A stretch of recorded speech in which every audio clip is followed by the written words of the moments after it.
Oi, amiguinhos! Eu sou a Sara Santos e esse é o podcast Mãozinha Amiga. Para conferir tudo que a gente tem feito por aqui, acompanhe lá no Estado Play. Estamos no YouTube e no Instagram. Aqui a gente conversa sobre o universo das pessoas com deficiência e hoje vai rolar um papo feminino. Você já parou para pensar na realidade das mulheres com deficiência? Nós existimos e, assim como qualquer outra mulher, queremos ter uma vida feliz, amar e sorrir. E por isso que hoje vamos ter aquela conversa massa com a Gláucia Lopes, que é funcionária pública, palestrante e influenciadora digital. A Gláucia também é mulher com deficiência e possui distrofia de cintura. Seja bem-vinda, Gláucia. Se apresenta para o pessoal. Bom dia a todos. Primeiramente, queria agradecer esse convite de estar aqui. É um prazer estar participando desse quadro. Eu me chamo Gláucia Lopes, tenho 35 anos.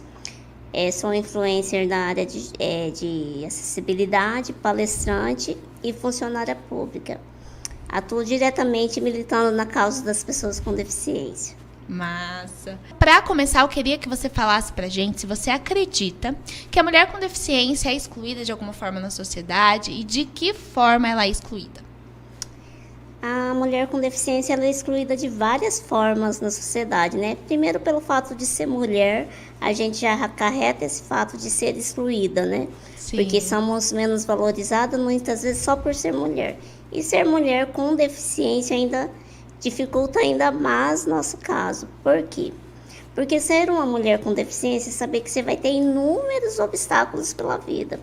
Desde questão de acessibilidade, o preconceito, você vai ter problemas no trabalho por não ser reconhecida, simplesmente pelo fato de você ter deficiência. Muitas vezes você vai ter que provar que é muito mais capaz que uma pessoa sem deficiência, né?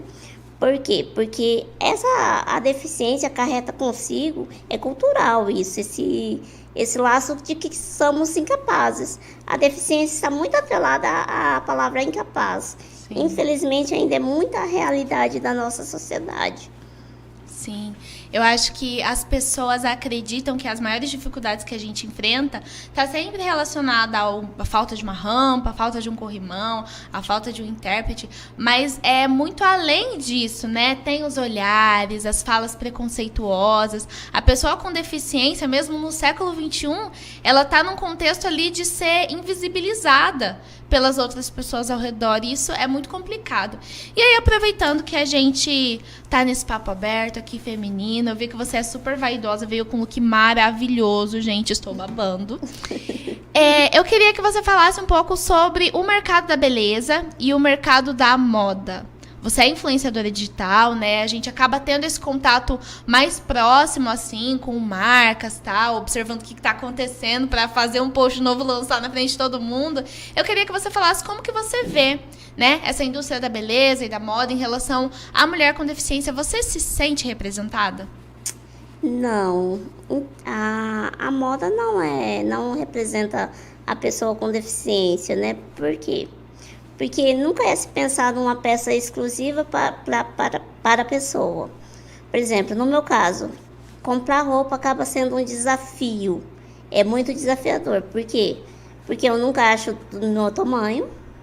Muitas vezes eu tenho custos, 2 vezes o custo, porque eu tenho que comprar e tenho que mandar adaptar a minha necessidade. Enfrento é muito comum nas lojas eu chegar e as pessoas tentarem me encaminhar para o setor infantil. Mas eu sou uma mulher adulta, eu não quero usar roupas infantil. Sim. Eu quero usar roupas condizentes à minha necessidade. Sim. Porque eu sou uma mulher, eu sou protagonista da minha história, então eu gosto de me vestir à altura do que eu acredito que eu tenha que representar. E a moda na moda, a gente somos muito invisíveis, somos pessoas invisíveis para a moda, porque a moda é se pensar num padrão PMG e GG hoje em dia, né, que tem mais comum. Mas assim, muitas vezes eu não me encaixo no P, eu não me encaixo no M, então não se tem um mercado voltado à realidade da pessoa com deficiência. Por quê? Porque eu também tenho algumas limitações, então a roupa teria que ser pensada à minha necessidade. Que eu tenho dificuldade muitas vezes em colocar uma bermuda. Se a moda fosse pensada para esse mundo voltado a pessoas com deficiência, ele poderia ser adaptado à minha necessidade. Eu poderia consumir como qualquer outra pessoa de forma tranquila. Sim. E não é pensado. Infelizmente, nós somos muito excluídos na moda, né? De forma nenhuma é se pensar em pessoas com deficiência e moda. Porque pessoas com deficiência, eu acho que eles pensam que a gente não se veste, não consome. A gente só fica em casa, assim. Ainda tem muito aquela coisa que pessoas com deficiência têm que estar em casa. E não é a realidade que se vive hoje em dia, né? Sim. Você falou uma coisa muito legal. Você falou, eu sou mulher, sou protagonista da minha vida. E é óbvio, né? Tipo, putz, você tem ali seus 3 empregos, é influenciadora, é palestrante, é funcionária pública, tá ali no corre do dia a dia, é óbvio, mas para a sociedade não é tão óbvio.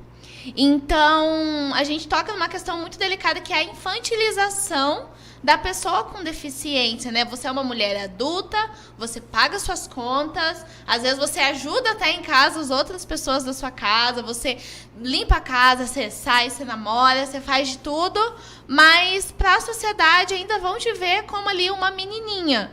Mesmo você sendo um mulherão, às vezes muito mais mulher do que outras mulheres. Eu queria que você falasse um pouquinho, Gláucia. A sua deficiência, uma das características é justamente a baixa estatura. Então, assim, a pessoa com deficiência já enfrenta uma infantilização e aí, por essa questão, você enfrenta mais ainda. Como que isso é? Como que você encara isso? Você tem vontade de bater em alguém? Se tiver tudo bem, conta pra gente. Então, a infantilização da pessoa com deficiência é o que você falou, já é cultural, né? Por ser pessoa com deficiência, já enfrenta dificuldades. Mas no meu caso, por eu ter baixa estatura, assim, eu sempre sou tratada como a bonequinha, a princesinha. Eu cheguei em um departamento de loja, a primeira coisa que eles vão querer me levar é para o departamento infantil. Muitas vezes eu falo, isso não está condizente comigo. Sim. E não é o que eu gosto de vestir. Então, e as pessoas, assim, muitas vezes não querem saber a sua necessidade. Eles querem apenas empurrar uma peça ali, mesmo não sendo adequado para mim. E a infantilização está desde a fala, né? Sim. Porque muitas vezes você chega na loja, o pessoal... Assim, o que mais me irrita é quando alguém chega e aperta a minha bochecha. Oi, princesinha, sabe, assim... Eu dou aquela respirada fundo, porque a gente, como militante nessa área, né? Reza um Pai Nosso. A gente, como militante, a gente tem que ensinar mesmo as pessoas a forma correta, abordar a forma correta da pessoa lidar com essas situações, né? Porque muitas vezes é cultural, as pessoas, é o famoso, eu não faço por mal. É porque eu sou acostumada a fazer isso. Você foi ensinado dessa forma, né? Infelizmente. Você foi ensinado que pessoas pequenininhas são sempre criancinhas, vão ser, o pequeno é sempre criança. Sim. Ele nunca vai crescer, igual você falou, muito dificilmente eu sou enxergada como uma pessoa adulta. Em a maioria dos lugares que eu chego, a infantilização é a primeira coisa que eu enfrento. Sim. Daí depois, se comunicando, tem algumas pessoas que se tocam, caem na real e começam a te tratar da forma adequada, né?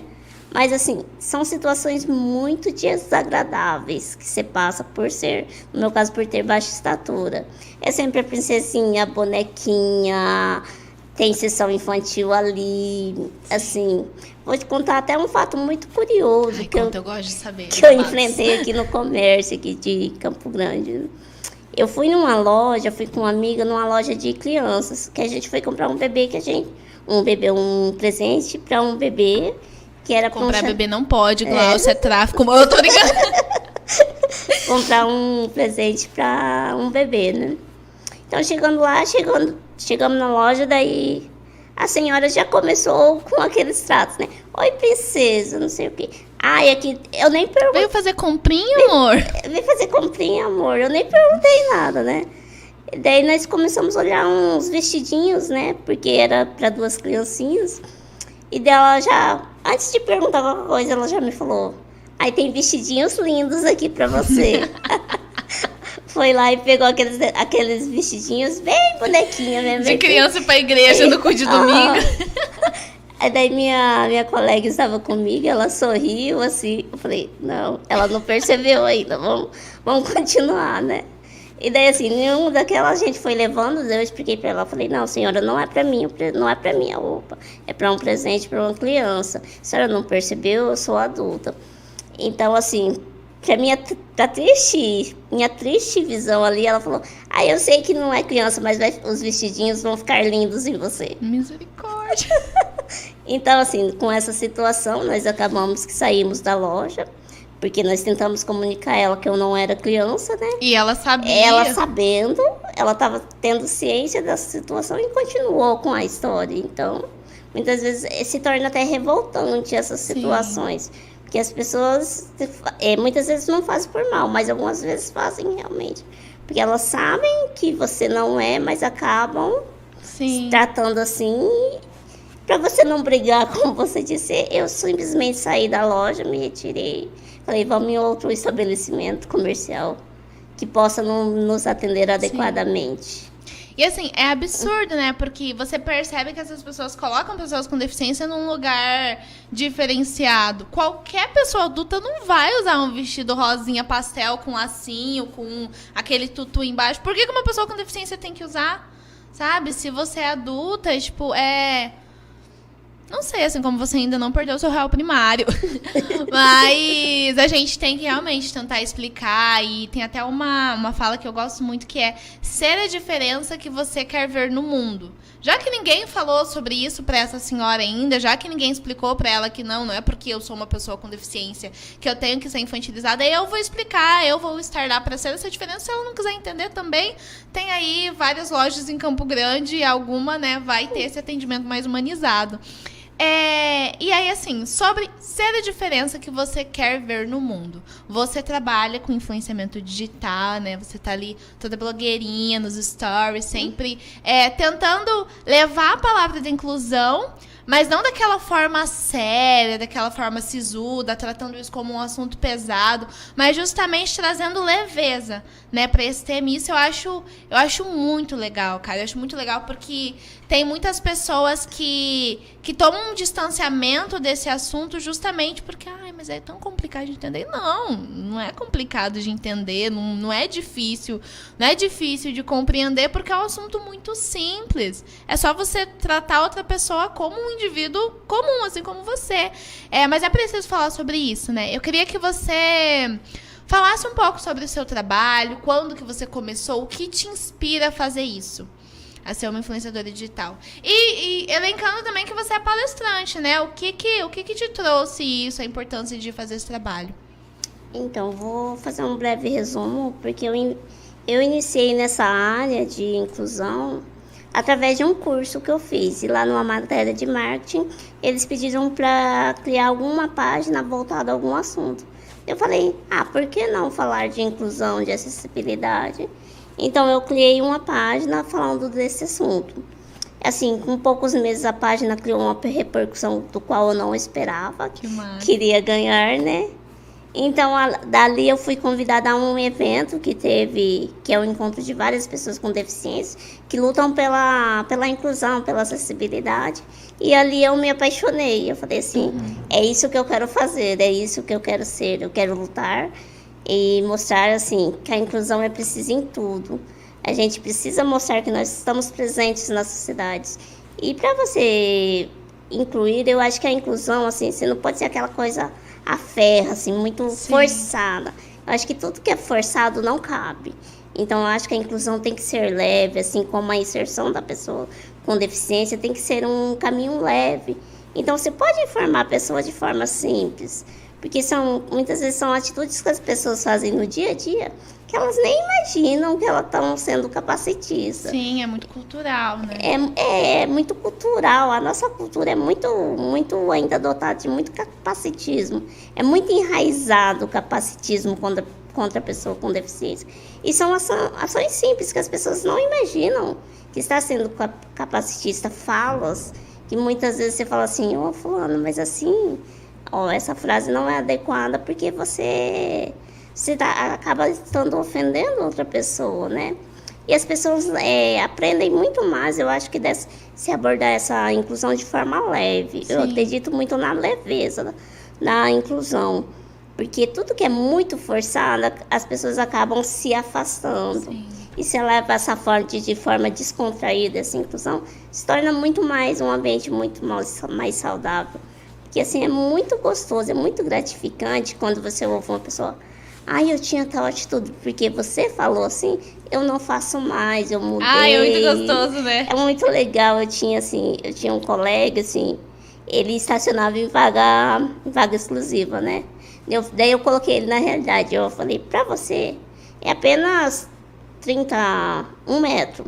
Pra você não faz diferença. Agora, você imagina se eu chegar aqui, tá um dia chovendo, eu tenho dificuldade de locomoção, para mim descer do carro já é uma... Eu vou, por causa desse 1 metro, eu vou chegar toda molhada no estabelecimento. Sim. Porque simplesmente você está ocupando minha vaga. Nem que for por 1 minuto, que você falou que é por 1 minuto. Mas e esse 1 minuto se eu chegar e a vaga estiver ocupada? Então, assim, e ele nunca mais fez essa atitude, porque eu informei ele, eu expliquei a ele, eu coloquei ele dentro da situação. Eu fiz ele ter empatia, ele se imaginar naquela situação. E se fosse ele? Se fosse o irmão dele, a mãe dele, que estivesse naquela situação? Então, por isso que eu acho que a informação tem que ser leve. Ela tem que ser passada, mas sempre de forma leve, sem ser agressiva a outras pessoas. Quem informar é você construir uma sociedade melhor. E essa construção tem que vir de levezas. Isso é muito massa, muito legal e importante. Você falou uma palavra que foi, inclusive, tema do primeiro podcast do Mãozinha Amiga, mas vamos trazer ela de volta. Eu vou pedir para você explicar para as pessoas o que é capacitismo. Capacitismo é o preconceito contra a pessoa com deficiência. O preconceito, muitas vezes, as pessoas atrelam a xingar uma pessoa. Capacitismo não é necessariamente isso. Capacitismo são falas, são jeitos de você tratar a pessoa, você discriminar, você excluí-la, você segregá-la. Porque, assim, a gente ainda está numa sociedade, eu falo que a gente está numa sociedade que nós somos integrados, nós não somos incluídos na sociedade. Sim. Por quê? Porque a inclusão é diferente da integração. Porque nós estamos integrados na sociedade, mas infelizmente nós não temos condições de competir de forma igualitária com os demais, por falta de uma acessibilidade, por falta, às vezes, que igual você falou, muitas vezes a pessoa pensa que a acessibilidade é só uma rampa. Não é só uma rampa. Você imagina por um deficiente auditivo, que ele chega e ali não tem um tradutor de Libras para ele. Então, para ele, aquele local está inacessível. Sim. Então, a acessibilidade é muito amplo. É muito além da coisa física, né? Da coisa do prédio ali, do físico, né? Então, a acessibilidade tem que ser realmente para todos, né? E em questão estrutural, a acessibilidade estrutural, que é os prédios mesmo, não é só para nós, pessoas com deficiência. Sim. Muitas vezes é para um idoso, para uma pessoa que está usando um carrinho, uma pessoa que caiu, quebrou o pé, ele vai precisar de uma acessibilidade. Então, a acessibilidade é tão amplo, Sim. É tão amplo esse caminho. Não serve só pra gente, né? Mas para qualquer pessoa que naquele momento esteja ali com a sua locomoção reduzida, e é muito importante. Sim. Gláucia, então, pra gente encerrar, eu queria que você desse uma orientação, uma dica pro pessoal relacionada à inclusão. Como você pode contribuir para um mundo mais inclusivo? Primeiramente, eu acho que é você tentando aprender um pouco sobre o mundo da pessoa com deficiência. Porque a realidade, vamos puxar para o contexto, a realidade de uma família que tem deficiência é totalmente diferente da realidade de uma família que não tem uma pessoa com deficiência. Então, são 2 mundos diferentes. E assim, desde que o nosso poder público não leva essa informação, porque eu acho que isso teria que ser uma disciplina ensinada desde o comecinho lá, para as pessoas entenderem como é esse mundo da pessoa com deficiência, né? Porque, então, por isso que tem esse choque de realidade. Quando se encontra, muita gente encontra uma pessoa com deficiência, acaba se assustando, acaba tendo esse aspecto de que ele é diferente. Mas por quê? Porque isso não é ensinado. não é ensinado que somos pessoas comuns, só precisamos de algumas adequações, às vezes, para competir de forma igualitária. Então, a inclusão, nesse mundo, assim, eu creio que é muito o ensinamento. Sim. Você ensinar. E é o famoso caminho da formiguinha. Eu acho que nós pessoas com deficiência, acabamos sendo agentes e disseminando essas informações, mostrando, isso é capacitismo, você está no caminho certo para se tornar um lugar acessível. Então, eu acredito muito na informação. Informação, eu acho que é a chave para tudo. É realmente você ser agente dessa informação. É levar o maior número de pessoas possíveis o caminho da inclusão, da acessibilidade, do conceito sobre pessoas com deficiência. Então, eu acho que informação é tudo. Sim, isso é muito legal. Então, encerramos o nosso podcast por aqui. Gláucia, muito obrigada. Foi muito massa conversar com você. Você trazendo essas informações novas relacionadas à sua realidade, à realidade das pessoas com deficiência. Divulga suas redes sociais para o pessoal, para eles te acompanharem ali todo dia, por favor. No Instagram eu tô como _Lo. No Facebook, Gláucia Lopes. Me sigam lá e qualquer dúvida pode me chamar no direct. Vou responder a vocês com todo carinho, sempre que eu tiver um tempinho. Posso demorar, mas sempre respondo vocês. Beleza, muito obrigada. Pessoal, obrigada por nos acompanharem até aqui. Me acompanhem também nas redes sociais, @soupassarinha, no Instagram e no TikTok. E não esqueçam de acompanhar as redes sociais O Estado Play, onde tá rolando outros podcasts também sobre outros assuntos. E é isso, até a próxima!